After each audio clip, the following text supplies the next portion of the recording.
नमस्कार दोस्तों, आप देख रहे हैं हमारे YouTube चैनल पर आपका बहुत बहुत स्वागत है। इसी के साथ आज की इस वीडियो में हम आप लोगों को बताएंगे ऐसे multibagger large cap mutual fund के बारे में जिसने रिटर्न के मामले में कमाल ही कर दिया है। लेकिन उससे पहले एक बात हम आपको बताना चाहेंगे, यदि आपकी इन्वेस्टमेंट पहले से चल रही है SIP के रूप में या लमसम के रूप में, तो ये बहुत अच्छा समय चल रहा है क्योंकि मार्केट थोड़ा डाउन चल रहा है। आप जो है कम NAV प्राइस में ज़्यादा से ज़्यादा यूनिट परचेज कर सकते हैं क्योंकि SIP के अमाउंट में आप 10 से 20% का इंक्रीजमेंट करें या लमसम ऐड करें। आज की इस वीडियो में हम बात करेंगे Nippon India large cap fund के बारे में। जब भी परचेस करें इसका डायरेक्ट प्लान परचेस करें, रेगुलर प्लान के चक्कर में ना पड़ें। बहुत अच्छे फंड हाउस से निकल कर आता है Nippon India large cap fund. देखिए कैटेगरी इसकी लार्ज कैप है। रिटर्न की बात कर लेते हैं, अब इसके रिटर्न के चार्ट को देख लेते हैं। अब इसके रिटर्न की बात कर लेते हैं, इसके रिटर्न के चार्ट को देख लेते हैं। इसने 6 महीने में 8.05% का पॉजिटिव रिटर्न दिया है। पिछले 1 साल की बात करें तो 4.30% का पॉजिटिव रिटर्न दिया है। पिछले 3 साल की बात करें तो 23.98%, लगभग 24% का पॉजिटिव रिटर्न दिया है।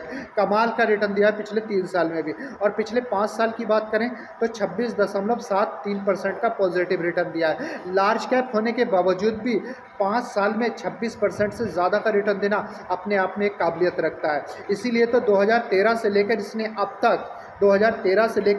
अब तक 12 साल में लगातार 16.66% यानी कि लगभग 17% की दर से CAGR से आपकी कैपिटल को ग्रोथ करा रहा है 12 साल से। आप समझ सकते हैं 11 जुलाई 2025 को इसके NAV का प्राइस 101 रुपया 27 पैसे था। लार्ज कैप कैटेगरी में इसको 5 स्टार रेटिंग मिली है। आप समझ सकते हैं किसी भी म्यूचुअल फंड को 5 स्टार रेटिंग इतनी आसानी से नहीं मिलती है।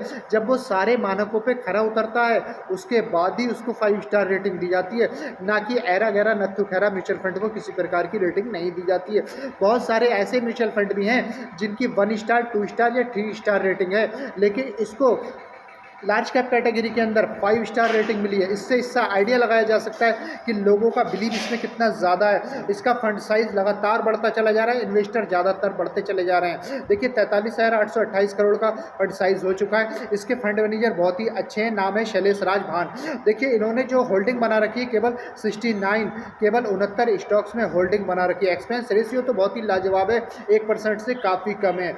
0.65% का एक्सपेंस रेशियो। एग्जिट 1% है। यदि आप 7 दिन से पहले रिडीम करेंगे तो 1% का एग्जिट लोड लगेगा। यदि आप 7 दिन के बाद, जैसे आज इन्वेस्टमेंट करते हैं आप, इसके 7 दिन बाद यदि आप रिडीम करेंगे तो किसी प्रकार का आपको एग्जिट लोड का चार्ज नहीं लगेगा। देखिए इसकी सबसे अच्छी क्वालिटी जो है, इसको 5 स्टार रेटिंग दी गई है। मिनिमम 100 रुपये से भी SIP स्टार्ट की जा सकती है। देखिए हर व्यक्ति को, हर भारतवासी को चाहिए कि अपनी आमदनी का 10 से 5% सेविंग जरूर करें क्योंकि फ्यूचर आजकल बहुत ज़्यादा मायने रखता है। कलयुग में पैसे का वैल्यूज़ बढ़ता चला जा रहा है, महंगाई बढ़ती चली जा रही है, सेविंगें ख़त्म होती चली जा रही हैं, आकस्मिक खर्चे बढ़ जाते हैं, इसलिए सेविंग बढ़ाना होता है हर बंदे को। तो 10% सेविंग रखें और उस सेविंग को आप निवेश जरूर करें। एक अच्छा सा म्यूचुअल फंड ले लें या इस प्रकार से डिवाइस कर सकते हैं आप। 30% अमाउंट आप लार्ज कैप कैटेगरी के म्यूचुअल फंड में लगा दीजिए, 20% अमाउंट आप मिड कैप कैटेगरी में लगा दीजिए, और यदि आपका नज़रिया लंबे समय का है तो 50% अमाउंट आप स्मॉल कैप कैटेगरी या मिड कैप कैटेगरी में भी लगा सकते हैं। इससे ही होगा ये कि आप एक बड़ा वेल्थ 15 से 20 साल में बनाने में कामयाब हो जाएंगे।